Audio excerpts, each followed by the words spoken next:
So I'm just going to wait about a minute for people to be able to get into the live. And the reason I'm putting this introduction at the start is so that if you're taking your time to get into the actual live yourself, when you play this back, if you get a chance to play it back, you'll be able to see it. So when you get into here, just drop a quick comment into the StreamYard so I can see who it is that's watching. I've got my phone available, so if there's any questions I don't know, I don't understand the answer to, whether it comes to the shipping or if it comes to the warehouse side of stuff or whatever, if you're wanting to order another watch for somebody else, I'll know the answers because I'll be able to check some of the team. But yeah, there we go. Showtime. Hello, Alvin. How are you? You all right? Dendon. There we go. We're starting to get in now. 48 seconds. Hey, Magic Nick. Now, I am going to be inviting a few people onto the stream to talk and ask questions. You're welcome to ask questions in the chat box that's at the side. So if you want to come onto the stream, you want to talk to me, you want to ask me questions, we can jam backwards and forwards. Well, there's people from all around the world. Just drop a message to say, I'd like to jump on, and I'll get you on and I'll chat to you. I'll chat to you in person. So, yeah, drop some messages in the into the private chat. And hey, Tony, how's it going? God, there's quite a few people getting in, isn't there? So we're all good. So I'm going to give it about another 20, 30 seconds, I think, just so that we can make sure that people are in and then people are not asking the same questions. Luke, you're almost right. I do have a cold Corona just in case, but I am on the English tea. I'm on the English tea. We've got a flurry of questions. So I think I have both watches, and the V2 fixed a lot of issues with the first one.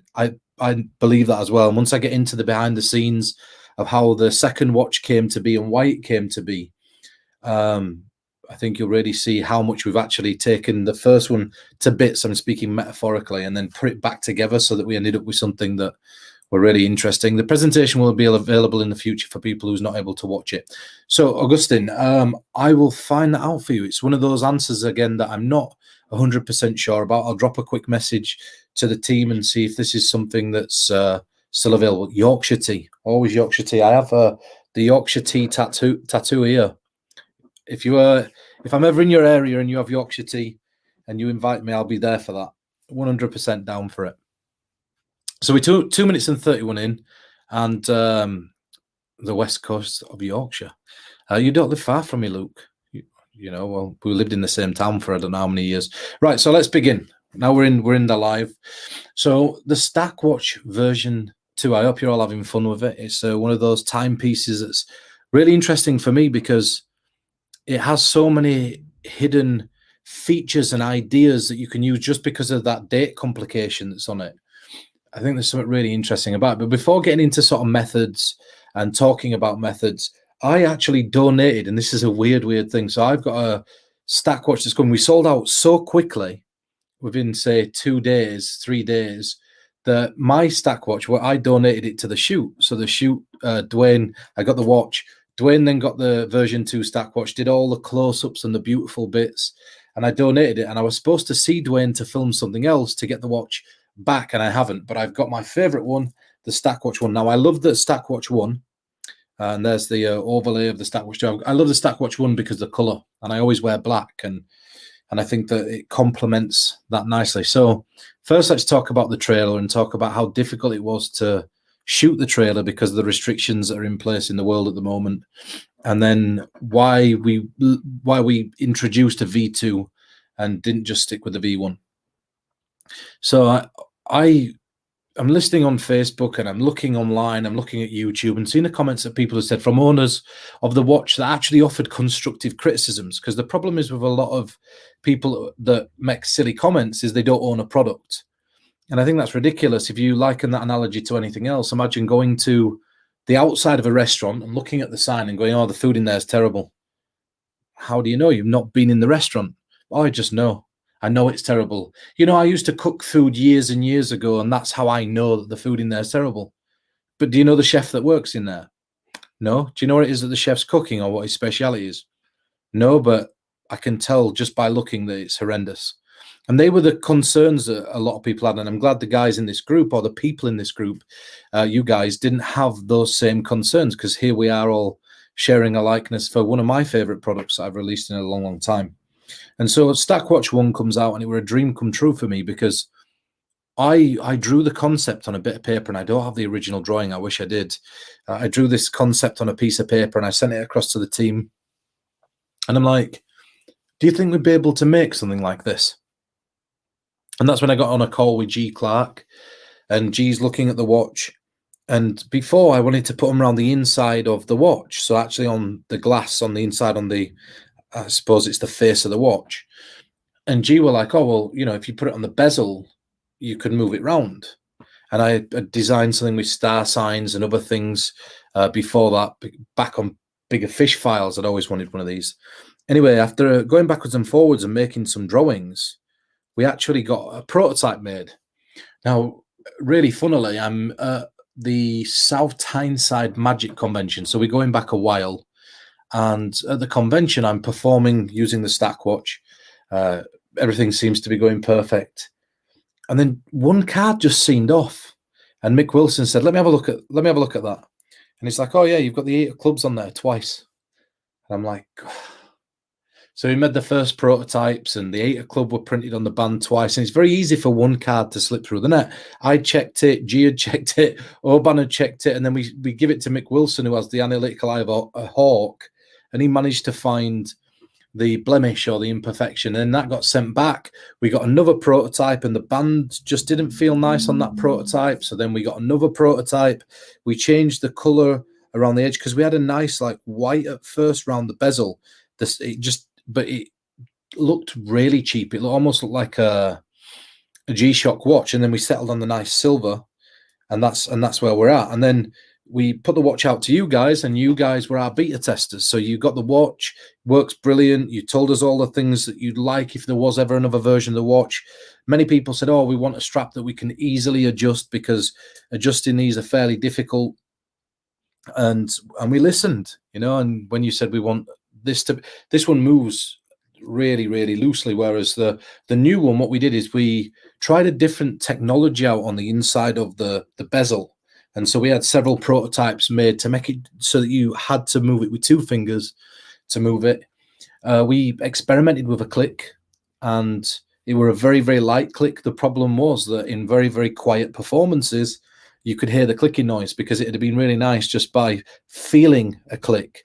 So let's say you start to get in tune with mnemonica, just to feel it like 1, 2, 3, 4, 5, 6. So you didn't have to look. You could just feel that little click as it went round. But unfortunately, the foley or the sound really became a problem. So that was that. And then we got another prototype made, and we started to hit on something at that point. The band were really light, a really light leather. And looking at it, you know, we tried a suit on, and we put the watch on. A few of us voted backwards and forwards. We wanted a darker tan leather, and we ended up getting that. And then we ended up with a final result. And so we get this final result, and this is something I want to address for everybody that's, you know, bought the watch, and everybody that's got the watch. I really, really do apologize for the fact that I've not managed to get live performances. Now, there's obvious reasons why I ain't got live performances, but if you watch, like Craig Pay did a trailer, and I'm all for a good laugh. You know, my friend Nathan Lindley, he's made a trailer. He loves the watch. He's made a funny trailer that I think's amazing. But one thing that I won't accept from Craig's trailer is that, you know, this watch shows no performances. And I were almost at the point of actually issuing Craig Petty a challenge to go out and perform. I were going to say to him, okay, do a simple, ambitious card trick for me, something that you've been doing for years. Go out and get me a live performance of it by tomorrow. And when he comes back and says, well, how am I supposed to get a live performance? My response were going to be, well, how the fuck do you expect me to get one? And that really fucking annoyed me, did that, because I'm sat thinking like, I more than anybody want to be out doing this, right? Like, usually I'm out performing, filming, traveling, lecturing, consulting, and I'm restricted into my house, and I want nothing more than to be able to catch a live performances. Now, I could perform them on Nathan, you know, my little social bubble. I could perform them on those people. The problem is that in those circumstances, I always have one rule, and one rule that I always have is, if something's mechanical, I really don't mind performing on anybody. I really don't. So if, let's say, for example, it's a pick a card trick where you're going to pull it out and the outcome's going to be the same every single time, I don't mind doing that on people I know, because you can rest assured that the outcome's going to be the same. right?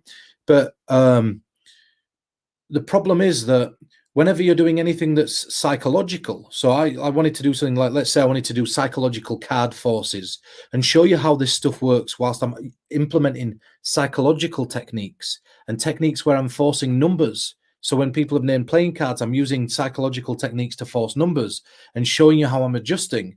How do you know if Nathan sat in the chair, for example, and I know Nathan wouldn't lie for me, but how, when you've paid money for a product and Nathan sat at the side of me, how do you know that Nathan's just not going, oh yeah, you know, 24, because he knows the moniker and I've told him to say that. And I wouldn't do a disservice by you guys by doing that. So I really, really do appreciate your your patience. I appreciate the fact that you're giving me the time to do this, and you're giving me the time to go get those performances, because I'll make you a promise, hand on my heart, as soon as I can get out, this is the first thing that I'm going to go and film. And I've got a few ideas that the only reason I'm not going to share them in this, I'm going to share a few methods and stuff later on, but there's a couple that I want you to see before I explain, because they're almost impossible to explain without seeing a couple of different iterations of it. So, yeah, I'm just at a point where, and I've said to the whole team many, many times, look, I really, really, really want to be out performing, and we're looking at getting, as soon as everything opens up to the point we can do this, we're looking at getting tests, travel visas, production visas, and trying to get around things that way. And hopefully, it depends on, again, the problem is, let's say that we put thousands and thousands into getting these visas and flights, and we travel to another destination. There's nothing to say that people are going to be comfortable in that destination at this point in time, actually going out, and there's even going to be people to perform too. So instead of like spending that money, we're sort of trying to find a way to do it. And this live's a good way to talk about the date complication or the date feature. It's a good way to talk about being able to perform this, and a couple of tips and a few things that I thought were really funny. An experience that I had whilst I was performing this over Zoom, because the beauty is, like, when you're performing this online, I could be sat talking to you and I can just go like this, and it's really easy to gypsy peek off screen this, or even just have it sat in front of your computer, and like I could move my hand like this and you wouldn't know if I'm talking to you that I'm rolling it, right?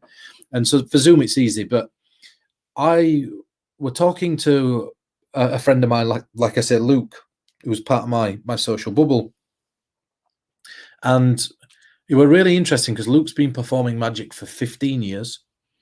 He's a good performer by all means. He's a very, very good performer, but he didn't understand how you could take a deck and stack it and then cut it and then cut it again and complete and cut it again and complete, and how it wasn't changing the order of the deck. And I said to him, like, how have you not learned a stack yet? Like, have you not tried to look at one? Now, bear in mind, I just want you all to know one thing that's very important is I know several stacks. I know the 8 Kings, the Shadow stack. I know size Stebbings. I know the Deep Sea Digits stack. I know the custom stack. There's a lot of stacks that I know, and I have a lot of different uses for stack. But Mnemonica's one that I never really learned. And the reason I never learned is because I already had 7 or 8 systems that I were already using.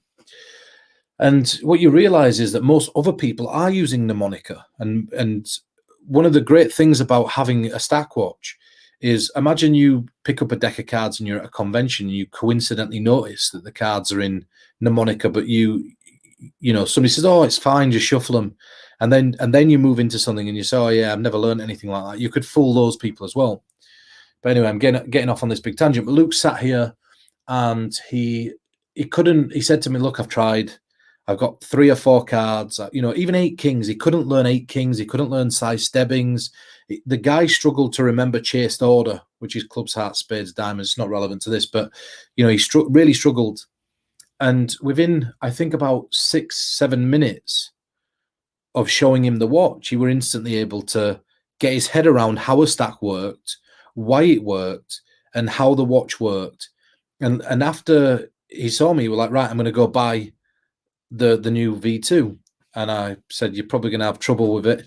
And then he rang me and he said, look, it's sold out. I can't buy it. Do you have any for sale? I said, look, the honesty is that I'm still waiting on mine. So you guys actually got the V2 official version before I've got mine, because I donated mine to Dwayne for the filming. So the filming were really, really difficult, because when it came in, I sat and I thought, like, what do I want to see? Like, what's my vision? And whenever I'm filming anything, if you look at, and again, not to go off about old products or projects, but it really deserves a point. When I started filming, if anybody's ever watched any of my older projects, like, you know, Bigger Fish Files or Jinx 2 or anything like that, you'll see how I try to be different when I'm filming stuff. Like, I don't want it to just be a performance and explanation, a performance and explanation. Sometimes I'll be in an abandoned building where I'll do something in an abandoned building, or like I interviewed Theodore Anneman from Beyond the Grave. Now, Theodore Anneman died in the late 30s. And so I had somebody made up to look like him. You know, I took him to my shop, and on my shop that I had at the time, I had him made over. And then I go into this dream sequence where I get to interview somebody that's been deceased for so many years, but somebody I've wanted to talk to my entire life. And Bigger Fish Files, I filmed in a certain way and broke it all down. And you know, it just really raw, raunchy stuff. And I've been watching, I've been like seeing Dwayne progress as a cameraman, a cinematographer for so long. And I'm sat and I'm watching YouTube, and I see this thing that's like, I think it's the top 10 banned perfume commercials or something like that. Now, it's going to sound ridiculous when I say this. I wouldn't normally click on a video like that, but one thing that I always do is I try to broaden my own horizons. So I thought, okay, why were these almost banned, or why were they banned? You know, what was it in these that were too raunchy? And I'm watching them, and there's this really film noir look, and they've obviously got the good-looking girls in it, and you know, the spray of this perfume's like an aphrodisiac. And I thought, I remember the old Lynx commercials, and that's what I wanted. Like, I thought, you know, I want something that looks like a perfume film type commercial, without the perfume, but with a watch. I wanted to be able to capture the essence of that, and then go down into a bar and then have somebody hand me the mat as if I were, you know, a regular there, and sit, mess with the cards. Now, the difficulty for me is that because I'm a mentalist, I'm not very good when it comes to cardistry. I'm not very good when it comes to the flashy, like, cardistry that a lot of people do. But I purposefully never learned that stuff, because when you're doing mentalism, the moment that you do something like that, your audience think, oh, well, he knows sleight of hand. He could have just done this, or he could have just done that. So I know it were a nightmare for Dwayne to film the card scenes, because all I was doing is just shuffling and cutting the cards, right? And so we decided we wanted a nice hotel. And so, you know, Illusionist said, what kind of vision is it you've got? And I just said, listen, Brad, I said, I want a 5-star hotel. I want a full suite in the 5-star hotel. I want to be able to rent the bar. I want to be able to take a decanter, because they were an alcohol ban. So there were a curfew and an alcohol ban unless you were buying food in the restaurants. So the only way around it was to rent the entire bar. So if you rent the entire bar, you could bring your own bottle of whiskey and your own whiskey decanter. You know, when we were up in the room, we had the entire suite. So we had a big open suite. It was huge, and we had the bathroom. And so we film upstairs. We get that bit done, you know, relatively quickly, you know, a few hours, maybe 2-3 hours. And filming is not like, I mean, there'll be people here that are cinematographers that'll know this anyway, but it's not like you think. It's really awkward, because you're like, you know, put your hand like this, and now just turn your wrist very slightly. And you're doing the same shot like 20, 30, 40 times. Anyway, 6 p.m. turns into 8 p.m., turns into 10 p.m., turns into midnight. Then we finally get down into this bar, and I see this janitor that's like cleaning outside and doing the halls, and he has the keys to open all the doors. And one thing that I've learned in life is that if you don't ask, you don't get. And he's like, oh, you know, you're supposed to be in here. I said, yeah, I've signed it off with the hotel. You know, we rented the entire bar out. And I'm like, would you mind just passing me this pad and this whiskey? And he's like, oh, you know, like, I don't think I should be doing that. I said, come on. I said, your hands will be famous. I just made a little joke. Your hands will be famous. Hands me the mat. And then I sit there playing. So you see him handing me, you know, you see him hand me the mat. Anyway, that took till about 3 o'clock in the morning.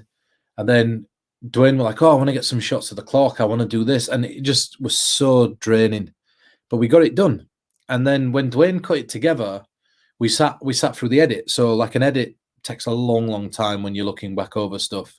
And the first trailer came and then went, and like, this needs changing, that needs changing. And then we ended up with the finished result. And I'm really shocked because I honestly felt that there were going to be a lot of problems with the trailer, because I didn't think that people would accept it for what it is. Now, in perfume adverts, nobody complains. In other adverts, nobody complains. But some people seem to think that that sort of advertisement's wrong. But I were honestly inspired by this top 10 almost banned perfume commercials, and that were the reason for making it. And it were all directed and chosen in a specific way, because that was the vision that I had. And that's the same as the watch. And so now, obviously, the story of it, and you know how it came to be. We listened to you, we changed it the way that it was supposed to be. And I couldn't be happier with it. Couldn't be happier. So is anybody got any questions? There we go. Some clarity on the improvements on the V1 would be helpful. Great that the new band is easily adjust. What's the upgrade path for those who bought V1 and now want V2? So, Mike, on V1, what happens is, if you look at this, I mean, I'm literally just touching this, and it's moving. Now, I don't have my watch with me. Like I said, I donated it to Dwayne to be able to show you. But the beauty of the V2 is, like, let's say I do this. I mean, this one, it shouldn't move, but these were purposely made loose, and that were based on my request. Now, bearing in mind, I've never done anything like this before. I've never made physical props before. And this, it does its job, and it's perfect, and it's slick for moving it very quickly. The difference between this and the V2 is that it holds its place, and you have to turn it like this with 2 fingers to be able to move it. And so what that means is that it just feels more robust, and it's very difficult to describe it, but it's what people asked for. They wanted it to be slightly stiffer when it turned, so we delivered that. There's the adjustable band, the date feature, the date complication. So by putting a date onto the watch, you open up so many interesting different presentations and ideas. So let me give you a couple of concepts, and where the original concepts start, and then where they sort of fade into mine. So back in the 1970s, I mean, even earlier than that, you had I think it were 1950s. There were a trick with a pocket watch. So this is going back a long, long time. That it's inspired a guy called Bev Bergeron. Now, sadly, Bev passed away in November. And Bev Bergeron created what they call a stem force. And so this where the stem force works, and it doesn't work on the V1s, only works on the V2s. Any watch that's got a date feature on it, and again, this one doesn't. I'm just clarifying that, but what you can do is you can pop the stem out once. Now, another thing, look at the depth of trying to pop the stem out on this. My hands are too big to pop the stem out. So on the V2s, I purposefully noted that, because one of the earlier prototypes didn't have it, and we shaved these wings back that are around the crown, so that when it pops, it's easier to pop out.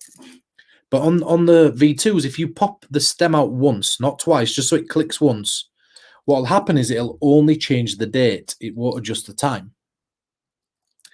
And Bev Bergeron knew this and had this really clever idea where, in performance, let's say that he wanted to ask somebody to think of a time. So they think of any time, and he'd say, right, I want you just to write the time down. And he'd look over their shoulder as they're writing it. It doesn't matter if I know it or not.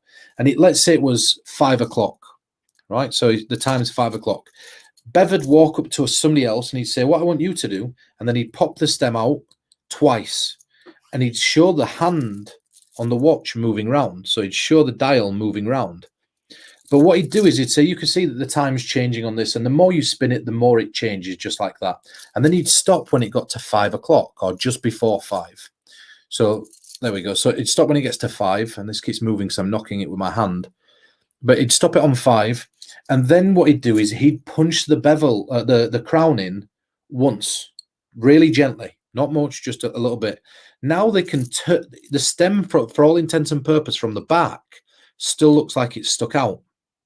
So what he'd do then is he'd hand the watch to somebody else and say, oh, just spin that, spin it, keep spinning it. And when you feel at any time that you've hit the time that this person's thinking of, pop the stem in. So now what would happen is the room would go silent, and you'd hear the stem spinning.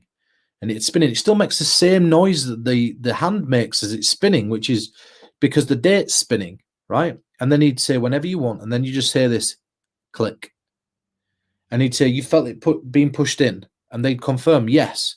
Would you be amazed if the time on that watch face were the same as on this pad? Now, of course, they're going to say yes. He says, call out the time that you've got on the watch. And he'd look at it and he'd say, oh, 5 o'clock. And then, boom, this person had drawn 5 o'clock. Later on, Michael Weber took the idea and realized that sometimes you're going to be out by a minute, maximum, just out by a minute. But in performance, that minute can make the difference between it seeming like the end of the show, big revelation, and not, right? So what he did, he'd tell somebody to draw a watch face and draw a time on the watch. So now this person had stopped the watch, look at it, and also draw a watch face. So when you held both drawings up at the end, they'd both look like they were exactly the same. Even if there were a tiny little discrepancy, nobody were ever going to know the discrepancy. And that was the way that this has been presented for years to force a time.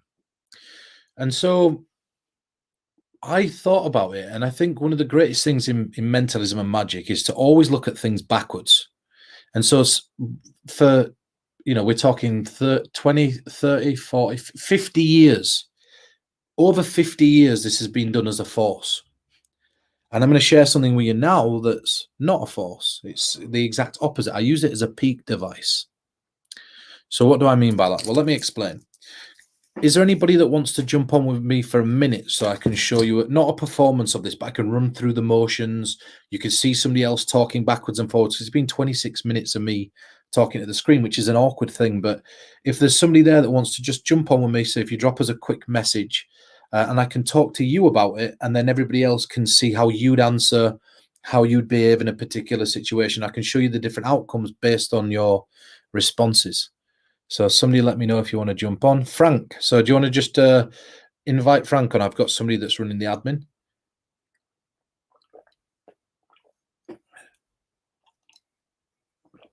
We're just waiting for Frank to get in. Just give him a minute. Just 1 second. I think he's there we go. So if you click that, Frank, if you click this link, it'll jump you up onto the screen here. I don't know what that just said, so wait a second. Somebody just clicked. There were a question there and I didn't quite see it. So if you saw the question, yeah, mnemonica is a necessity. Now, for me, like I say, I don't use stack for cards. I use it for something much different. And I think that that's why it's a necessity for other people to learn mnemonica. I certainly, I'm learning using the watch. I have 7 different systems I use. Mnemonica really is a necessity. Hey, dude, all right. What's up, buddy? Not too bad, mate. Yeah, mnemonica really is a necessity for a lot of people, but some people can really learn it and other people can't, and this enables it. So let me show you what the idea is behind the peak. And if you have any questions, Frank, ask them, because they're going to be the same questions that other people ask. Okay. So Frank, do you know the time that you were born?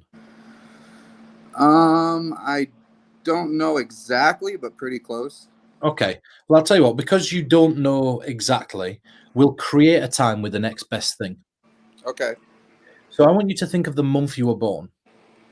And I want you to think of the month number. So January would be 1, February would be 2, March would be 3, so on and so forth. Okay. And now I want you to think of the day, the date, right? And I want you to imagine that as the minute hand on a clock. So if it was the 14th, it'd be 14 minutes past. Okay. So now with the month and the date, you actually have a time inside your head. If you take the month number and the date, right? So just so I can break it here, what I've done there now is I've created a time using a date of birth, right? And it seems logical because it's the closest thing to your time of birth, and most people don't know it. The beauty is when we get into a section later on, even if somebody does know it, I'll show you how you get both. Right? And I'll show you how you can get one person to guess somebody else's, right?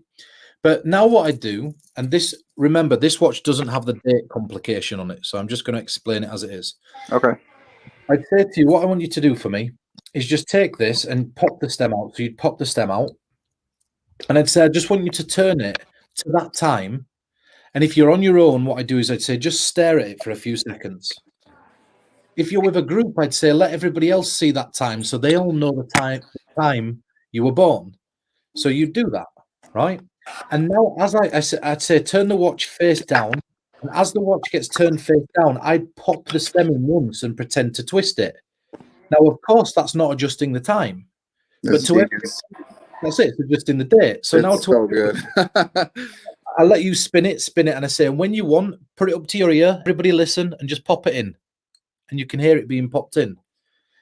And now I hold the watch up upside down, so that when you look at it, it doesn't even remotely. It's just a casual subtlety. You look at a watch this way, that time, and when I hold it quickly like this, it looks like a completely different time, right? That's So now I so open the band, cool in it, right? Yeah. Now I open the band, and when I put the watch on my wrist and I'm adjusting the strap to fasten it, I'm looking at the time. Now I know your date of birth. That's beautiful. That is Right? so good.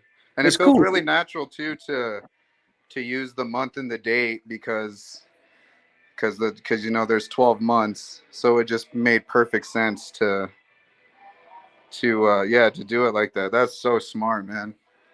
It fits really nicely, doesn't it? Right? It does. Yeah, and I've noticed too on the V2, the clicks are like they're really loud. So when they click it in, like you could even on here, you could probably hear it. Yeah. It's a nice good tick. And so, do you have any questions about that? I mean, that's a very quick routine, but not really. That's so good. so easy. Now, let's say somebody does say, "Yes, I do know the time that I was born," and I'd say, "Perfect, you're going to be great for this." Is there anybody that doesn't know the time they were born? Right. So now somebody says, "No, you're like I don't know." So now I'd say, "Okay, I'm going to try to get both of these," and I'd say, we're going to try one person with a conscious thought and somebody with a subconscious thought. So I get these to create a time. I'd say, you don't have a time, you do. So you need a time. And now I get them to create one, right? So as I peek it and put it on my wrist, and I just say, has anybody got the time? So now when I change the watch like this, I'm now changing all the evidence back to the time, right? Which gives me a second peek. Now, the beauty is that when I look to my left now, the person that already had the time, not the one that's just created it using the watch, I say, okay, so you've both got a time. Concentrate on yours for me. So I start to give this person a reading, right? And now I might go into maybe a zodiac effect or some type of zodiac reading, what I feel about the person, because what it's suggesting at that point is, oh, wow, we're starting to figure this person out. So you can, and I'll explain, we'll go into that in a little bit about readings and stuff. But now I look at this person, I say, I think I know what time you were born. And I go, I'm torn though between two different times. I'm just going to go for it. Now what I do is I write that person's time down, right? Fold it up and I say, can you hold on to that for me? I said, and I as I turn this way and I go, I really hope I went for the right one. And I look back and say, just to appease my own curiosity, what time were you born? And now because it looks like I'm sort of fighting with myself as to which of the two it was, they say it out loud. Of course, I listen. And when I turn to this person, I say, now concentrate on your time. And now I write down this person's time that they've just told me, hand it to them also. And I say, for the first time, you tell me the time that that you were born, and they say it as well. And now I can open them both, and I'm going to get a hit on both of them. That's so good. And if you didn't want to substitute, let's say you didn't want to substitute, you didn't want two people to think of a time, you can substitute a date of birth here, a time here for any other piece of information in the world. So you could do, imagine doing a confabulation, a 3-piece confabulation where you say, have you ever heard of being in the right place at the right time? That expression, right place at the right time. We're going to create a meaningful time based on a moment from your life, and we're going to create a series of random events and see how close we can get to predicting those random events, right? So now you get the time in your head, you keep it in your head, and you say, okay, so the first thing that we need is a place, a country in the world to visit, or a city. Now you write down the time, you put it down on the table, and you say, okay, like I've wrote down what I think it is for the first time. Where are we going? So they tell you, and I say, now just concentrate on how we got there. Was it car? Was it plane, train, roller skates? How did we get there? So now I can write down whatever place they just said and put that down, right? And then I can say, okay, now obviously we need a budget, how much this is going to cost, right? So that goes down. And I say, now if you were to go and meet any celebrity in the world, can you think of what the celebrity would be? I write that down. And I say, and lastly, we need a time that you're going to meet this celebrity in this place that you've traveled to. What were the time you were thinking of? And of course, now when I write that down or they concentrate on that, all I need to do is move the last billet to the beginning. And that's really simple because all I do is, this is how easy it is. I pick this one up in this hand like this. I pick this one up and tent it underneath. Done. To everybody else, think about what it looks like. Okay, so he's picked the last one up, tent, and they go, okay, the last one's there. There's no reason to think, because they think you just stacked them all underneath each other, but you've actually rearranged them. Right? So now when you get them to go back through the story, now you can turn them inside out and pull them one at a time, 1, 2, 3, 4, and you're going to nail all the way along the line the not only the place but the time and everything else. Yeah, and then the way you, I guess it's just the way you make everything so natural. You know, it just makes you, I don't know, just in the guise of picking them up, like you said, that's such a beautiful way to pick them up instead of overdoing it and taking the top one and scooping them up from underneath, or That's it. Instead of trying to make it a messy switch, literally, I'd recommend. I mean, I work with my hands backwards, and I'll tell you why. Like I learned to billet peak with both hands, and the reason is because what I do is at some points I'd have, like, let's say I had something on stage with my right hand, I'd take the billet with my left hand, and people would see that I were right-handed, and people psychologically don't assume that you can do anything with your non-dominant hand. So when I pick the pen up to write here and I'm just holding this, I'm looking here, I'd say, just concentrate. Can you hold on to that? And I'd already done the move there. Now I just continue to write, put the cap on the pen, and nobody ever assumes I've done anything, right? So the way that I do it, so I do it in this sense, non-dominantly. But what I'd recommend is, if you're going to learn it, instead of laying them out one from your left to your right, if you lay them out from your right here and you just place it down casually, 2, 3, 4. Now there's a reason when you pick up with your left hand or your non-dominant hand, so you lay them out from your non-dominant hand across, right? So that when you pick it up and you put it into your dominant hand, it makes sense to pick these ones up with your dominant hand. Yeah. Oh yeah, that's so good. You know, it's such a tiny little thing, but it makes a huge difference to the overall performance. Yeah, I never thought about that, and it's true, because people automatically start burning the dominant hand, you know, and so it's like burning right where your billet would be, and like that's really smart. I dig it. Yeah, it's a really tiny little thing. But have you got any questions on that? Are you happy that we're all right backwards? And oh yeah, that's so good. I love it. Well, thank you for joining us. I'm going to pull other people up and keep going through, because I've got other things with this date feature that I want to share. But thank you for tuning in, and let's catch up soon. It's been a while. Yeah, thank you for tipping that, man. That's beautiful. Oh, no worries, dude. Take care, man. Later, Pete. Bye. Let's see if we could grab somebody else in. Is there anybody else that wants to quickly jump in for 5 minutes, and we could talk about one of everybody's favorite subjects, and any card at any number using this if you're performing on one person, which is, I think this is a really huge benefit. The date complication makes it so much better. So can we get Nathan in? Do you want to jump in? And we'll get you on. So there'll be a link that you can click in a second, Nathan. I'm just waiting for that. So give us a second. There we go. And then we'll call on you afterwards, Matthew, to share one more thing. So we're just waiting for Nathan to jump on, and he'll get on here, and we'll be able to see his mush. Just waiting for that to happen now, guys. It'll only be a few more seconds. It's just really key. That's part of the key, Matthew, is just really chill, and don't, you know, if you're trying to make something forced, hey dude, you're all right. If you're trying to force something, it becomes really difficult. So that if they have any questions, you can ask. In fact, when I did have the watch before I sent it off to Dwayne, there you go. Before I sent it off to Dwayne, I actually showed you this version, the right place at the right time ACAM that I showed you. Yeah. And so Nathan's already seen this and he's seen the idea behind it.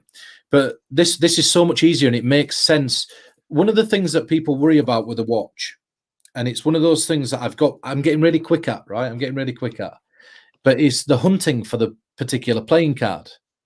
And I've come up with such a nice little justification for you guys for this with using the date complication that I think it's wonderful, right?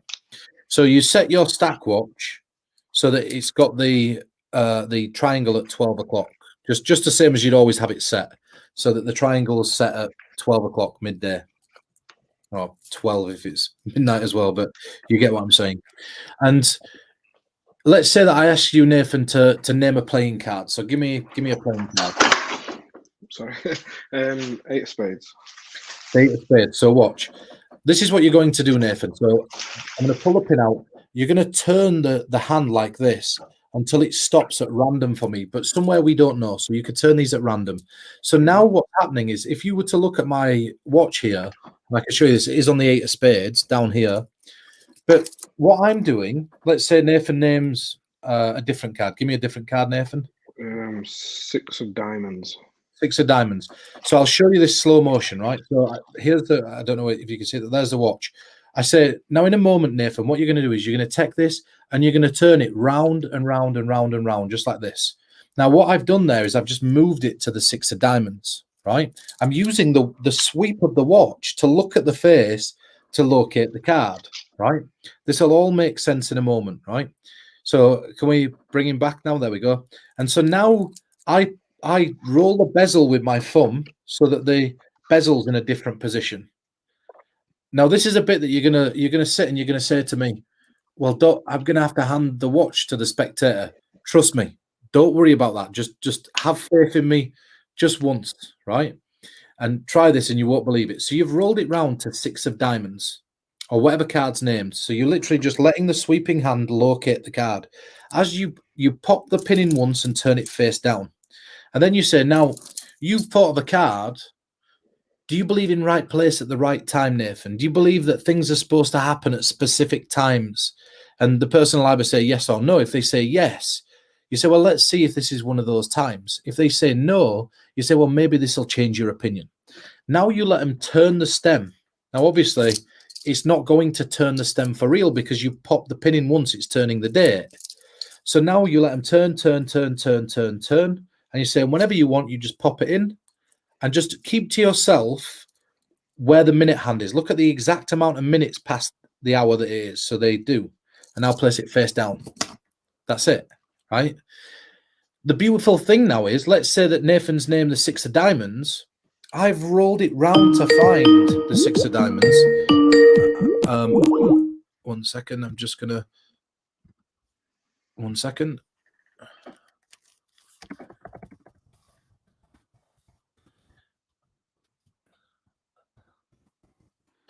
I just got a quick call then from Richard Bush. I haven't heard from him for a while. But I've rolled it round now, so the minute hand sweeps to find that card. So what do I know? I know that when Nathan's got that card in his head and he's looked at that many minutes past, that card is always going to be at that number. So that now means that Nathan thinks I don't know the number, and he's thought of a random card. He's generated the number at random by spinning it round and popping it in. Well, the beauty is now I say to Nathan, okay, would you be impressed if by some miracle the playing card you're thinking of is at the number that you're thinking of? Of course, he's going to say yes. He deals down the cards one at a time, turns it round, mega hit. And so it's super simple. It's Richard Bush is an absolute genius. He's like an absolute killer. I wish he could get on this call because I just have him chat because he's got so much knowledge on billet work and everything else. But do you have any questions about that ACAM, Nathan? Like, it's such a simple thing using it. No, it's really good, like really lush. But some one of the questions I had, but it was mainly to answer some of the questions that a couple of people had asked in the chat. A lot of people were asking about like the difference in the bezels. And I think you addressed it. We sorry, my camera's the opposite way around on this. That's why you see me doing this. Yeah. Backwards. So when I'm showing the camera and I'm holding it here, it's really strange. Go on, Nathan. Yeah. A lot of people I noticed in chats like, what's the difference between it? And a lot of people were asking, how can you get the bezel on the original to not be as slippery? And one thing I found is you sit, play with it for quite some time and wear it every day. Wear it in a little bit, it does tighten up a little bit. Not to the point where you can't move or hear it or anything, but it stops it. Like if you're just moving about and it stops it wobbling. So that's one little tip that I've found with mine. Can you take the watch? Have you got it on your wrist? The new one. Yeah, the new one, Yeah. just so the one owners can see what this looks like. Can you just? I mean, if you put your finger on the old one, and you just spin it with your finger like this, just one finger on the top of it, and then you try to do the same with the second one. So if you just put one finger on it and try to spin it, I mean, you've worked yours in, haven't you? That's why. No, it's my fingers are greasy. I'll have to do it at bottom. Okay, so, but you can see that's moving nice and easily. Like it just like moves real. So now pull the second one. And then this one won't roll. Yeah, but I have to literally put my nail in the. It might look like you have to do a lot, but put two fingers on it, Nathan, and turn it. So if you put two fingers on, it turns instantly. And it's because it's distributed. The bezels, I don't know what the word is, but it's like the mechanics are distributed so evenly that as soon as you put two on, it's nice and loose. But if you try and nudge it or you put it on your wrist, it won't knock and it won't adjust. And that were a suggestion that some people had.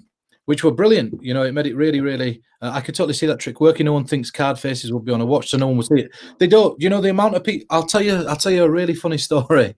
I have a friend who buys a lot of watches and buy most of the time cheap knockoff watches like Rolexes. We call them Bolexes. We have fun with him and make fun at the fact that he buys these watches. But the problem is that this guy. I mean, he turned up last time I saw him. He turned up with like a £20,000 Rolex, and we were like, "We know you can't fucking afford a 20 grand Rolex." Do you know what I mean? Like, it's just not. So when he put this watch on, somebody actually said to him, somebody said to him, "That's a nice looking watch," and he's like, "Oh yeah," and they were like, "Oh, is it a knockoff or something?" And he's like, no, because they were laughing at him. And they were like, can I have a look at it? And they were looking at it and they were turning it and everything else. Never once, even playing with it. Yeah, complimented the dial, complimented how it looked. And they were like, oh, it's a really nice, watch. He just said, oh, yeah, I just bought it from Top Man. Not once questioned the cards. Anybody I've ever performed the stack watch on, never once has questioned the playing cards around the dial. Now, the reason that people don't register it is, there's a really weird thing. So if you've got, and I'll give you a little experiment here of just how pertinent and true this is. Go back to Darren's old specials or go back to David Berglass's old specials. And one of the things was take your right hand and put it over the face of your watch. And if you're obviously left-handed, do it the other way around. Now, and then he'd say, tell me, does your watch have numbers on it? So without looking down at your stack watch, so Nathan not instantly lost because he looked down. But, I went looking at my watch. but okay, what colour are the numbers on your stack watch, Nathan? Round the face. Black. Okay. And are they Roman numerals or are they actual numbers? They're those little lines. Okay. And at 12, 3, 6, and 9, are they Roman numerals or are they just genuine numbers? Can't tell you. We don't pay, even on our own wrists, we don't pay attention. So without looking down at your stack watch, are they Roman numerals? Are they regular numbers? Inattentional blindness. Yeah, like you don't know. And have a look at it now. It doesn't have any numbers on it. God, it's even got dots on it. I forgot they were there. I forgot the little dots were on. That's it. It doesn't have numbers. I know. We spoke about this, and I think you saw me perform this in Tattoo Shop, and I was so bold as when you're memorizing as though you're memorizing the pack. I've handed my watch and said, just time me how long do you want to give me? They'll say 30 seconds or a minute. and I've handed them the watch to time me while I do it, and then I'll take the watch back and go into the routine. So yeah, I don't think people definitely shouldn't be scared of people Yeah, seeing but the numbers. the thing is, I think that very first time that you're going to do it, it's the same as doing a double lift for the first time. It is. It is. It's, people could see the second card hidden underneath. It's going to be the same as, well, honestly, Lee, I think that you're going to get it, and it's honestly this guy.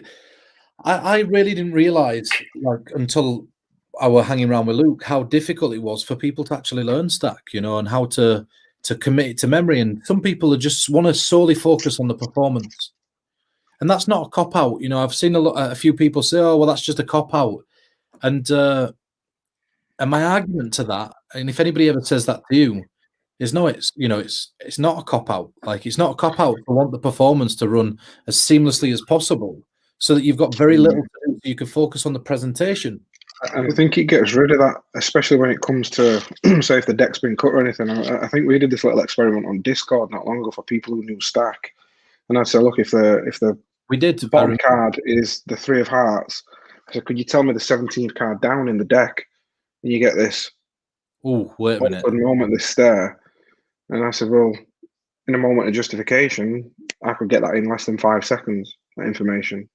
We had it. We did it. We ran it on Discord. So we were on Discord. And if you've not joined the Illusionist Discord, you want to get on there, because we spend time jamming on there. Perseus and Johnny on there. We're in and out all the time. It's such a good platform to jam on, and all sorts of people come in. And we were in the lounge one night, and somebody actually challenged me and goes, "Do you think that your watch could tell you mnemonica faster than I know it? I've been doing it for this amount of time." I think we had 4 or 5 people, and I was like, "Right, okay, then if the 6 of clubs is, the 6 of clubs is on the face of the deck, what's the 26 card?"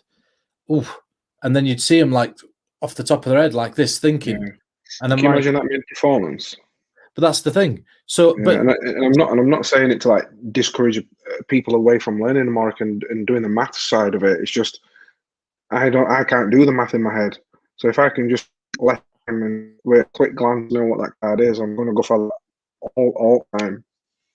Nathan knows mnemonica as well. So, yeah, it's using your resources, and cribs on card boxes. They're great. The only thing about the cribs on the card boxes is this, and because it is, you could literally take a pen and a piece of paper. There you go. Like, you could perform the ASEACAN quite easily with it. You could take a pen and a piece of paper, and you could write down the crib in front of you. But it's very difficult, because you've got to go, okay, if they say 6 of clubs, the crib doesn't move order. Do you know what I mean? It doesn't. You have to still do some maths. Okay, yeah, there we go. I will do that. Give me a second, then, Zabi. I'll come over that. I better find a card at a chosen number. So now you've got this brilliant moment in performance where you're not having to add stuff up in your head. Yeah, you have to turn a bezel. It might take you a second or 2, 3 seconds, 4 seconds, but it's in a justified moment, right? And that's one of those things that makes sense. So to answer, whilst I've got you on, to answer Zavi's question, is the blank space on the actual watch itself here. I sat, and when I first got this, in the very first prototype, we're not talking about the one that I use now. The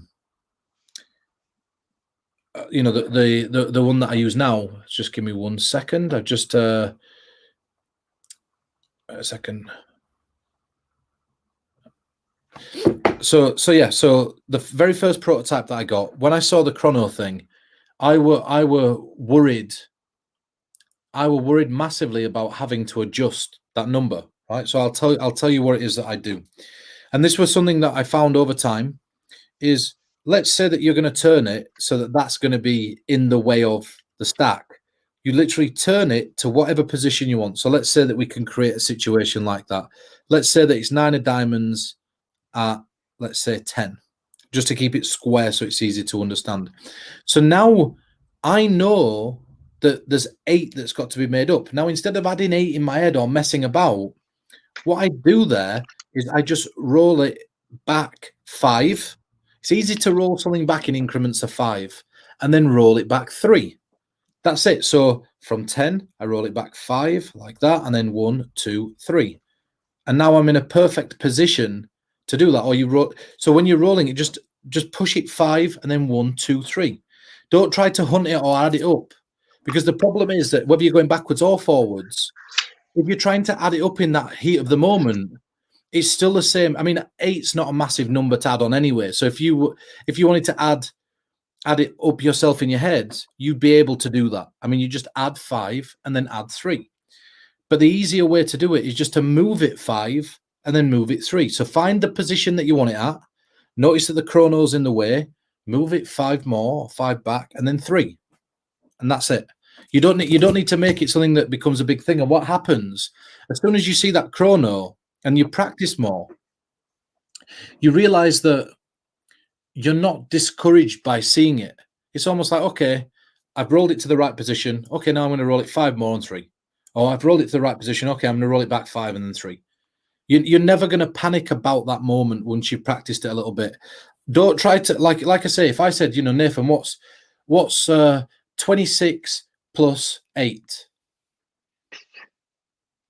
So in your head, you're like, ooh, like, and after a bit of time, you can be like 34. But if I said to you, okay, Nathan, you've got 26, roll it round to 31, and now add 3, it'd be 34. That's it. Because you're breaking the maths down. If I say, if you're trying to work out what a series of numbers are added together, it's a really difficult thing. But if you break it down into pieces, it becomes a lot easier. Now, that out of all the things on the stack watch, out of all the things on the watch, there you go. Rolling it easier is so much. It is so much easier. Rolling it back so much easier than trying to add it up. I think that's the hardest thing of all. Is just rolling it back 5 and then rolling it back 3. Now, one thing to remember, and I'm going to pull a deck of cards out. One thing to remember here is, let's have a look what deck we've got. That's going to have enough of a design on it to play with for the camera. I'll use this one. One thing to remember is this. Now, I'm going to see if I can show you this. But let's say, for example, that's it. You'll do it automatically without thinking about it. Let's say you are out by 1. Will you put other stacks? Like, do you know what? So this is something, Vince, that I had a meeting about last week with a team, because I know in my head 8 kings like that. I've used it since I were about 11 or 12 years old. I learned that little poem, and I had this same question come up, like, would you? And I'd still use it for the 8 kings, because if you move the 8 kings around, I'd still have to work it out. But I just, I wondered whether it'd be beneficial for that. Now, I don't know logistically. I'm going to be really honest about this, simply because right now, because of what's going on in the world, the place that we order the build of the watches and the design of the watches, it's shut for 28 days. Now, in that particular place, it seems that COVID's a real big issue at the moment, and they've shut everything down and they're on a total lockdown. So that was something that we had a call about and a talk about. It's something that we were going to look into. Logistically, we don't know whether it's something that's going to happen, just based on the fact that we don't know if it's a possibility. Not on our end, because if we could do it tomorrow, we'd snap our fingers and there'd be the Cy Stebbings ones, the Aronson stack, the Shadow, whatever stacks were most popular and most frequently used. But what it comes down to is the place that we get them from. Are they willing to do, say, X amount of this and X amount of that and X amount of this? I couldn't tell you that off the top of my head, but I promise you, I'll keep you updated on that one. So let me show you what to do if you're 1 out. And I'm going to do this just by jazzing an ACAN. But to jazz this ACAN, and Nathan, this is not me being rude to you, it's just I know people are going to think that maybe we've got something set up. So is there somebody that wants to jump on with me that might not have met me before, that doesn't know that I'm about to ask this? I'm just doing this based on the question that Nabi asked, to show you what I'd do if we were 1 out or 2 out. So we'll just give somebody a chance to jump in.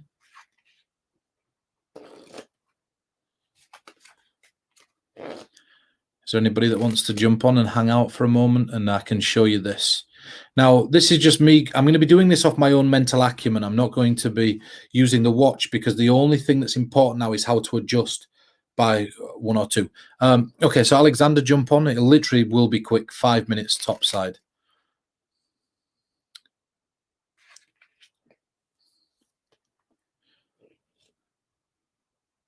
Just click on that link and then you can jump in. Now, again, like I say, this might go drastically wrong dependent on the delay, but I'm going to show you how I adjust anyway, just in case you find yourself in a situation where you need to move 2, 1, 3 cards, whatever. So as soon as Alexander's clicked that link, you should be on. Hey, dude, how's it going? Good. How are you? Not too bad. Have you got a deck of cards there? I do. Right. So this is what now one that's, and there's a reason I'm going to ask this because I could tell with the 9 of diamonds on the bottom, this is already in the moniker. Do you have a deck that you don't mind shuffling? If you're happy to shuffle that one, I'm fine as well. I just don't want you thinking that, you know, are you happy? Oh, I'm good. Good. It's a pain restacking. Give them a few shuffles and cuts. Do you know it said that you need to shuffle a deck of cards 14 times to break the natural stack that comes when it's stacked in brand new deck order? I'm not going to have you shuffle it 14 times, but you happy? I'm happy. Now, could you pan the camera down very slightly? Is that a possibility or no? That is. There we go. Just so we could see the table there. Now, you just shuffled those cards. I want you to, under the table, shuffle them a bit more. Okay. If I said to you that the 6 of clubs were going to be at 23 and it were there, would that blow you away? That would blow me away. It'd blow me away as well. The chances of it happening are very slim, but I want to prove a point that this is not just luck. It's not just chance. Mm-hmm. To get a card to be at a certain number, there needs to be some external factors. So just hold them like this for me in dealer's position and deal them face up one at a time on the table so we can all see. Okay. So just toward yourself a little bit. That's 1. Keep going. 2, 3, 4, 5, 6, 7, 8, 9. Stop. 10. Have you seen it yet? No, not yet. Okay, so 11, 12, 13, 14, 15, 16, 17, 18, 19, and 20. Have you seen it yet? No. 21, 22, 23. It'd have been a miracle if it were at 23, right? But my point there is you can't just name a card and a number, but we're going to do just that. So pick those cards up off the table for me, put them on at the top of the deck. Now just take the top card and just right near the bottom, burn it in there somewhere. Just so that you know it's burnt in the deck, and put the deck down on the table. So we've got to start with a playing card. Now, there's a few things that are important. People watching this, if it goes the way that I expect it to go, are going to assume that maybe in some way that you're in on this. So firstly, put your hand toward the sky like this, hand on your heart. Promise everybody watching on your family that you don't know what's about to happen. I haven't set anything up. You genuinely don't, right? So you can take your hand down. So I want you to think of the value of a playing card. Ignore the suit. Okay. Right? Now, for you to be thinking of the same card as me, chances are very slim it's going to be the same. In fact, it's likely to be the exact opposite. So I'll tell you what, if you're thinking of a number change to a picture, and if you first thought of a picture change to a number, just so you're somewhere brand new. Okay. And if you're now on a number, change to any other number you want. And if you're on a male court card, change to a female. Anywhere else, just stick. Okay. Now, can you think of the suit that best fits this card? So, for example, you know, the ace, the spade might fit the best. Yeah, I got one. Now, look right at me for a second. Just imagine telling me that card. Don't say it. And I'm going to see if it's similar to the one It is similar. Go up by 1. Okay. Now, in your head, just draw the outline of the shape of the suit you're thinking of. Okay. This is also very similar in shape. It's just the wrong color. Okay. What suit are you thinking of now? The club. The clubs. Okay, and what value are you thinking of? The king. King of clubs. So a black king. Okay, pick the deck up for me. And what I want you to do is this. In a moment, I'm going to give you a chance to change the suit, to change the value. But the aim is to find a black king somewhere in that deck. Now, the last second, I'm going to offer you this opportunity. Are you happy with the value? It's a fair choice. I'm happy with the value. Okay, do you want to change the suit? Do you want to change it to a spade, a diamond? It's up to you. Spade. I'll do a spade. So king of spades. So we're looking for a black king of spades. Just deal the cards face down one at a time on the table for me. Yeah, and just get into a rapport of doing that. You can stop whenever. Now, that's random, right? Random. I'll tell you what, grab some of the cards off the deck in your hand and dump them down. Now, get rid of the cards in your hand. Now, if that by some miracle there with a king of spades, would this be impressive? That'd be very impressive. This here? Yeah. Oh, the And king. it's the king of spades, right? Now, in that example there, we were out by one. Yeah. Oh, right. With the stop. Yes. Mm-hmm. But let me explain how I got it to that position. So now let's say, for example, you put that card at, let's say, 15. So just put it 15, face up 15 cards down. Oh, sure. Okay.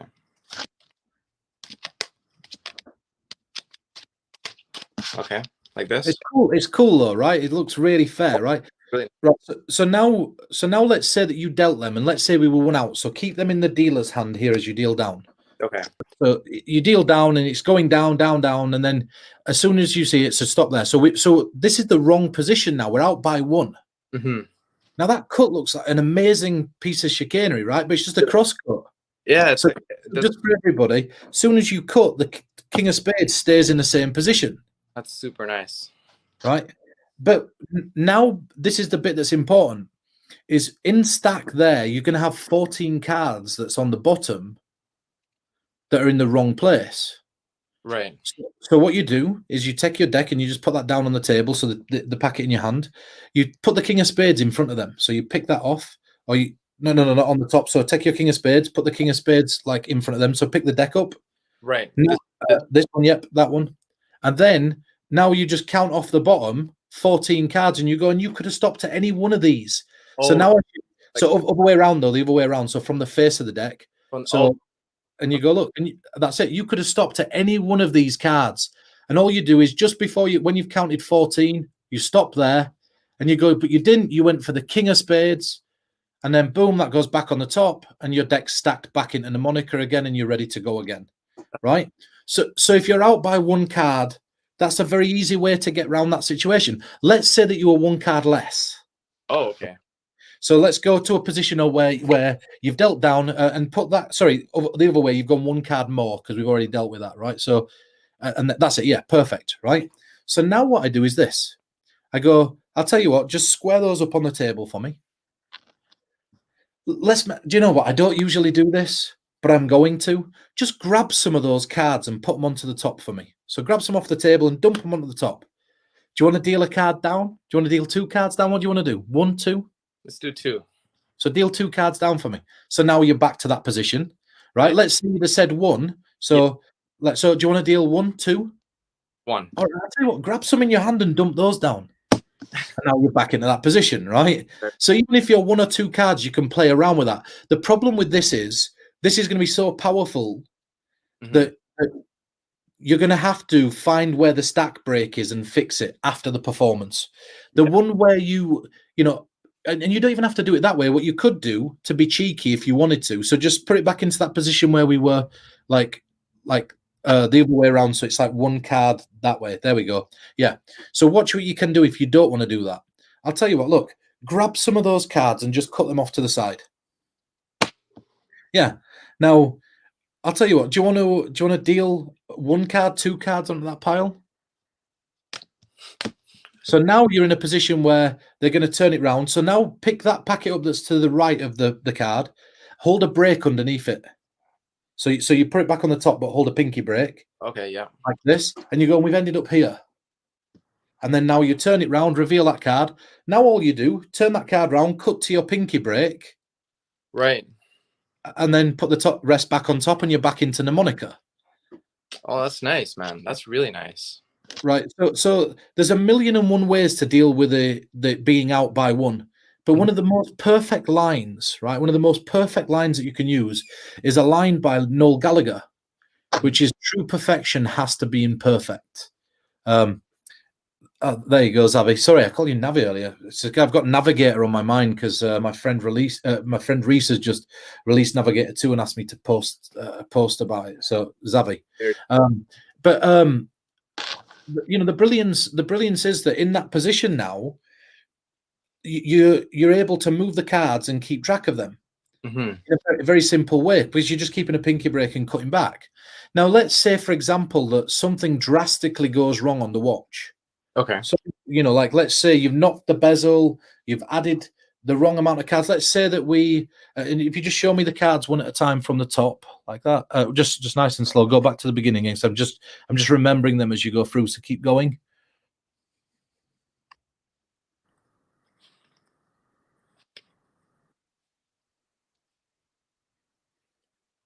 I'll tell you what. Let's do it this way. Let's square them back up again for a second. Yeah. Now, let's say that we were going to use, forget the deck, but let's say we were going to use the 9 of diamonds, which is our position in the moniker, normally on the face. But let's say they've cut the deck a few times. Now, you can use the entire deck for this. Don't worry about thinking about the first few cards, right? But ballpark figure, at the entirety of the deck, where do you think the 9 of diamonds roughly is? So let's say like 23. So pick the cards up for a second. Nice and slowly deal them face down one at a time. Nice and slow. So that's 1, 2, 3, 4, 5, 6, 7. Stop there. Stop. It's going to take all day. So I'll tell you what. Just cut to make up the balance of 23, whereabouts you feel that is, and drop that down on the table. Yeah, that's fine. That's roughly 23, and I'm happy with that. Right? So now have a look at that card, and that'll be the 9 of diamonds, right? Cool. That's really cool. So it's the same cut. I counted to the 8th card, right? I counted to the 8th card, let you deal. And then now, because the cross cut's happening in the moment of a deal, you think, oh, look, it's going to take all day. Just cut some, drop them down. Now you have a brilliant moment where it looks like you've literally cut straight to that card. But the beauty is there, if that were a real performance, and let's say that I'd done even the old, this thing where it's this, where you're getting them to look inside like this. Yeah, right. This thing where you just hesitate on the back card and the camera's it's hard to do with just this box because everything's backwards. But let's say you're doing that. And then imagine that you need to get it back into stack. So you cut the 9 of diamonds somewhere up near the top. You don't know where it is. You just quickly and casually look what the top card is on your watch. Yeah. You notice the 9 of diamonds is 8 cards down, 9 cards down on your watch. Yeah. So now you say ballpark figure. It could, don't just go for the first few cards. Give me now they deal down, and then you go. I'll tell you what, it's taking too long. Cut some. Boom. So they cut. Not only have you got this miracle now where they've cut to the 9 of diamonds. Yeah. You can literally take that card, and then you're placing. If you deal 1 card down. Yeah. You deal it from the top to the bottom. You're back in this stack order on the watch. Yeah. Without having to readjust and find the card in an obscure way. They've literally restacked the deck for you under the guise of an effect. That's super nice, man. That's super nice. And I'll be honest with you. I know a bit about your work, and I've seen, I've in Jinx 2, you taught that subtlety, but it never occurred to me that you could just sort of negate the whole number that they name and just say, oh, it's gonna take forever. Just cut some off. That's a really nice subtlety. Yeah, it's a really tiny little thing. That's it. It's and these things are going to really help. So just to talk briefly whilst I've got you on about the peak feature, because this also answers a question that Zavi were asking, and that's is there any way that we could force a playing card? Well, let's for a second imagine, and this sounds ridiculous, and you're probably going to think to yourself, this guy must be nuts to say this, right? But context is king. Context is king, right? Imagine I said to you that I were an avid gambler, somebody who really learning about gambling skills, somebody that were really learning about how to remember the order of a playing card of playing cards, right? Now imagine just one spectator, not everybody, but imagine showing one spectator the face of the watch, and showing him that there's the cards around the outside of the watch. So now the rest of the audience are not privy to that information apart from that one spectator. And you say to them, you know, that this is a tool that you can buy when you practice and you play poker all the time, right? And so you're going, and then you go, you know, this is something that I've been working on. And what I do is I try as best as I can to shuffle a deck to try to get it into this order. You know, I got this from a casino in Vegas, and the challenge was at the casino, if you managed to shuffle a deck and get it into this order, that you won $1 million. And so I've tried doing that every single day. I've never managed to do it. But I'll tell you what I'm going to get you to do is I'm going to get you to spin the face of the watch round so it stops at a certain place. And wherever it stops, I'm going to ask you to remember the card at that position. So now imagine that person's the only person that knows they're doing that. Well, now you can quite sweetly have them spin it and pop it in. And then you say, okay, you popped it in. Don't forget exactly where the hand is, but tell me what playing card you're thinking of. Well, now think about this. The person's got a card and a number in the head. Well, what do we know? Well, we know 100% that the card's going to be at that number. Right? So now imagine you full shuffle the deck first, and you've talked about that idea of it, just one of these cards being in this position. Even if you're doing this one-on-one, and you talked about how this were $1 million. So now the person is going, okay, yeah, it's the 6 of clubs or the Jack of hearts at 20. So now you've shuffled them a couple of times, and then you go, okay, and you go, well, like I said, the chances of that card being there are ridiculously slim, but let's have a go. And now when we deal down, they're going to be impressed that this miracle happened in front of them, that somehow that card happened to be there even after the shuffles and after they nominated one at random. Well, of course, it doesn't matter which one they name now because they can name anyone on the watch face at any time. So you probably wouldn't even need to do the watch force if you didn't want. You could literally just let them spin it, and pop it in, and then say to them, okay, you know, what number and what card are you thinking of? And now you're not even hiding the watch. You're just talking about this premise about how that you won $1 million if somehow the cards ended up in that order if you shuffled them. That is super interesting, man. It's you just throw away hiding it completely. I really like that. I really like that. And just whilst I to summarize for people earlier, another way to get around chrono is to move forward by 8. And if you need the 4 of clubs at position 10, for example, move it to 18. And then the card at 12 o'clock is the ace of clubs. So that tells you what to cut to. So if the ace of clubs is on the face of the deck, the 4 of clubs is position 10. So what that is move it forwards by 5 and then by 3. That's it. In your head, you could do it if you just add 5 and then add 3. If you wanted to do it in your head, it makes it a lot easier. But yeah, so you imagine I came up to you and I said this. I said, you know, this is the weirdest watch that I've ever bought. I bought it in a casino actually. So what you do is you put $50 down on the table, and they'll gamble on the most ridiculous things. And then now you name a couple of things that are ridiculous, and you go on one of them. And I thought this were a great souvenir. Is there are playing cards around the outside of the bezel of the watch, and what you'd do is you'd sit down and you'd shuffle a deck of cards, and you get 3 chances. And if by some miracle you managed to get, you know, a card at one of the numbers, you'd win say $10. If you managed to get, you'd win $1,000. If you got 2 cards, you'd win whatever. If you got 3 cards, now imagine as a kicker, right? So you do that where you full shuffle. They name a card and a number, and it appears at that number.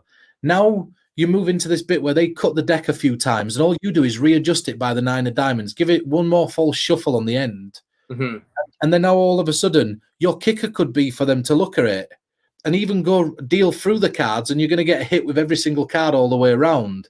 And you just have to act as shocked as they are, right? I mean, I'm not saying it's the perfect routine, but you don't have to feel guilty about even just telling one person about that. Yeah. And then the card's always going to be at the number every time. It doesn't matter what they name, you know?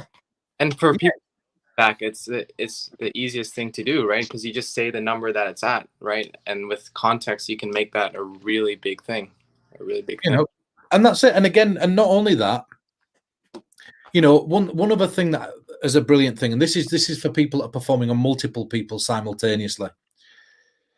And I think this is such a wonderful little game that I used to play when I was a kid. I don't know if you ever did this, but what you'd do is you'd write something down here, and then you'd fold it so that nobody could see what your choice was. and then somebody else would write something down and they'd fold it, and then somebody else would write something down and they'd fold it, right? And then you do that until you ran out of space, right?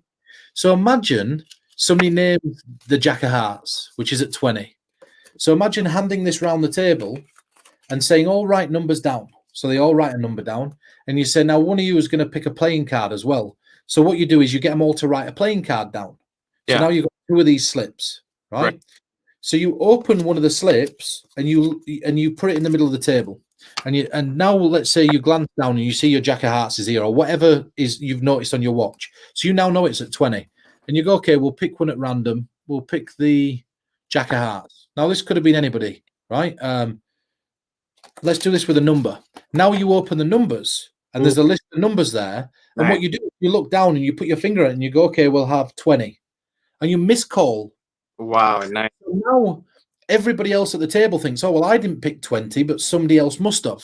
Really like Hoy type feel. Yeah, you've got this nice little Hoy principle where they believe somebody else must have. And you go, okay, the person who were thinking of the Jack of Hearts, where are you? You take the cards, you're going to deal down to that number. And so now by that person confirming that they're the ones that got the cards. Yeah. Do you know what I mean? Like, especially if the spectators have cut the deck a few times as well, and then they've seemingly been shuffled. There's now this brilliance of just with a miscall of, you know, and if you want to use the watch to peek a card instead of peeking a date of birth, remember, you can always specify exactly how you want it to work. So let's say I said to you, Alex, if I said to you, you know, let's give the, and it's easy to remember if you forget, ask me, but we'll give the clubs, hearts, spades, and diamonds. And you could write this down. We'll give the club the numerical value of 1, the heart the numerical value of 2, the spade the numerical value of 3, and diamond 4. Right? Now, you wrote that down, and then you said, now the playing cards are, you know, ace to king. So ace is 1. Jack would be 11, queen would be 12, king would be 13. So first think of the value of a playing card for me, numeric value. Okay. Now if it's a club, I'd 1. If it's a heart, had 2. A spade, had 3. A diamond, had 4. Well, now the brilliance is that as soon as you think of that numeric value, you could turn it on a watch and show somebody it. You're going to be down to 2 cards. So now you're using the feature where you pop it in once and you peek at that numeric value. Well, now I'm going to be down to 2 cards because I'm going to know. So what number were you thinking of? The 9. So a number 9, right? So at this point now, when I get that back in my head, well, it could be any range. So the first thing I'd do is I'd just fish, and I'd say, in fact, what were the suit of the playing card you were thinking of? A heart. A heart. So I now know that you've thought of the 7 of hearts. Yeah. By even just knowing the suit, because I'm just backtracking the number. Super interesting. Right? Super interesting too. But remember, they don't know that you know the number because they think they turned the watch face and punched it in afterwards. Of course, yeah. Yeah. Right? So now, by just knowing the suit, you don't know the value. But now you do. And because you know that, because you know that card, and again, I'm just sort of riffing here, but because you know that card, and they don't know that you know that card, well, now you've got all the time in the world to find it on the watch because they're not suspecting you of trying to find anything. Yeah. Because they've never said anything out loud. And because that information, that's it, just because it exists in there. Do you know what I mean? That's fair enough, man. Honestly, that's pretty cool. That's really cool. It's nice and simple. And like I said, the brilliance with the watches, and I'm going to be really honest when I say this, there's 1,000 applications I've not thought of yet. Right? And every day that I sit down with it, like I have so many that what I don't want to do is overload you with too much.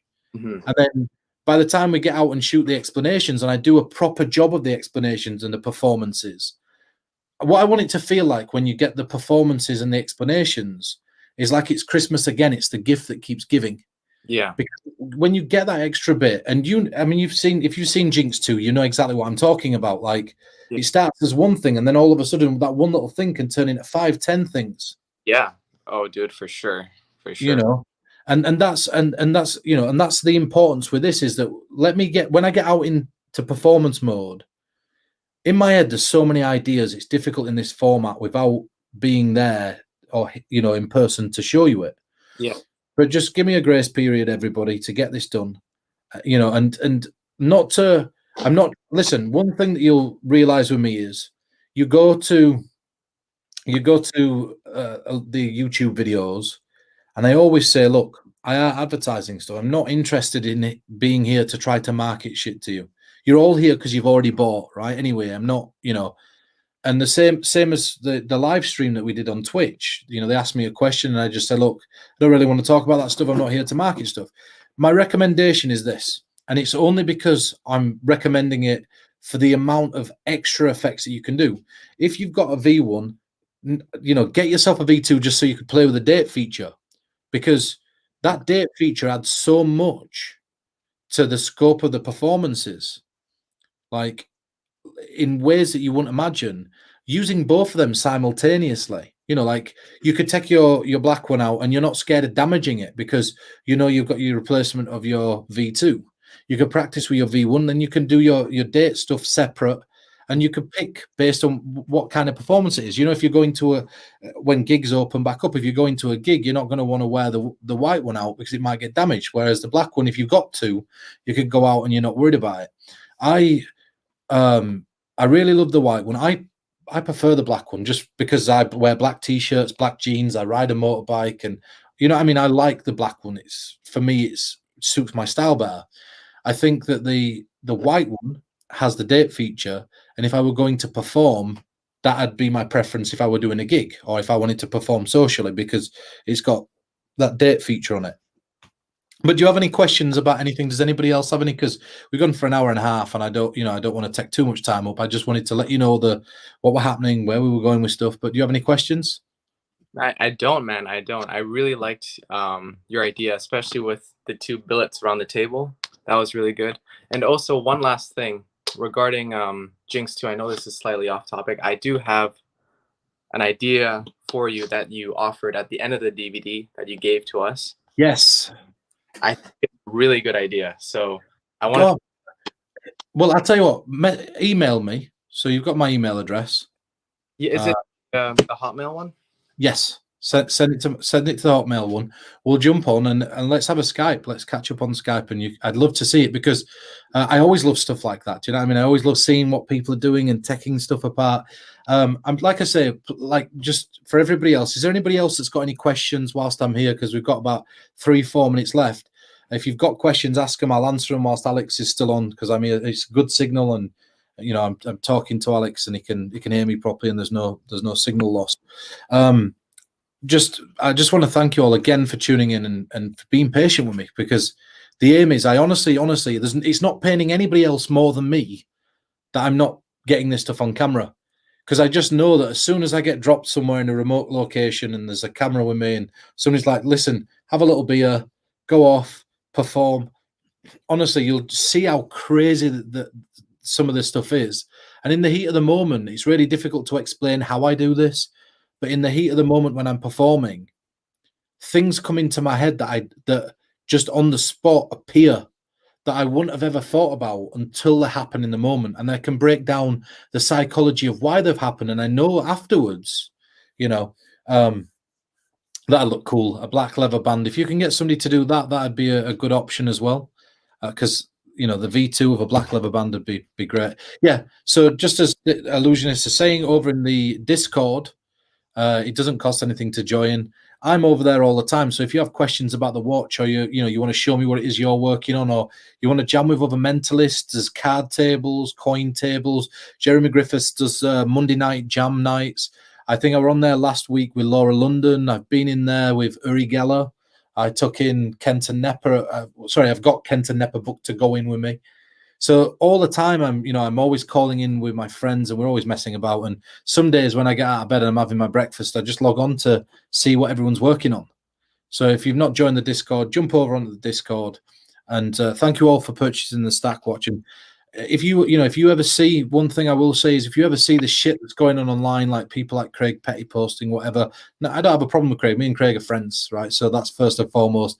It's mostly the uneducated opinions. If you guys see any of that stuff, you're educated. You've got the perspective of somebody that's got it, that knows why there's no performances. So if you see that type of stuff, explain, because I don't always see it. We can't put out every fire, but extinguishing stuff like that. The V1 video training is the same as the V2 for now, Kirk. But the video training is the same. There's a lot of good ideas in there. There's a lot of great little principles and things. There's this where we talked about the date feature, but as soon as it goes, we can get out, there'll be more ideas that I want to add. And Alex, thank you for joining in. There'll be more ideas that I can add, more things that I want to talk about, more things that I want to share. But, you know, are you picking the winner for the consulting? What's this, Savvy? Am I lost here? Am I picking a winner for the consulting? Maybe I'm lost at this point. Could somebody refresh my memory on that? Because I'm absolutely terrible with stuff. There's so much going on. Let me have a look then. Yes, yeah, wait a second. God, you're 100% right. Sorry. My head's up my ass at the moment. Right, so what I'm going to do is I have all the names. I will do. Thank you for that, Alex. I'll be in touch. I have all the names in front of me on my phone. I'm just getting them sent across to me now. And so I'm going to pick one at random. 1 second. I've just asked for one to be slid forwards at random. So we'll see who this is. Give me a second. Now, I don't know if it's going to. So the name that's come through, and it just beeped, I don't know if you heard that, is Mortal Fly 3. So that's Mortal Fly 3. So you get an hour's consultation, and on there we go, Mortal Fly 3, and you get that on any subject you want in mentalism. We could talk about absolutely anything. You can ask me whatever you want. So congratulations on winning that. I will be running more. More competitions and little things like this. And sorry for not remembering the consulting. So let me tell you why I didn't remember. I was consulting yesterday. I did a workshop and I was consulting the day before. So as soon as I saw the consulting come up on the screen, I was like, what context are we talking about? I do remember. But yeah, so please stay in contact with me. Jump onto the Discord. If you see the stuff that people are peddling that's uneducated, literally just, it takes a second to set them straight and say, actually, I think you're wrong about that. There is this perspective. But yeah, and next time we get on, next time you see anything relating to Stack outside of, you know, a few little bits that might be posted in between, it will be the new performances and the new explanations. We've added stuff and added ideas and philosophies, and it'll be a proper formatted, session. So guys, thank you for everything. And we've done an hour and a half. So I'm going to go now. I'm going to lay down because I'm absolutely cream crackered. I'm tired and I'm going to get to bed. I'm going to have the beer first though. So take care, guys. See you later.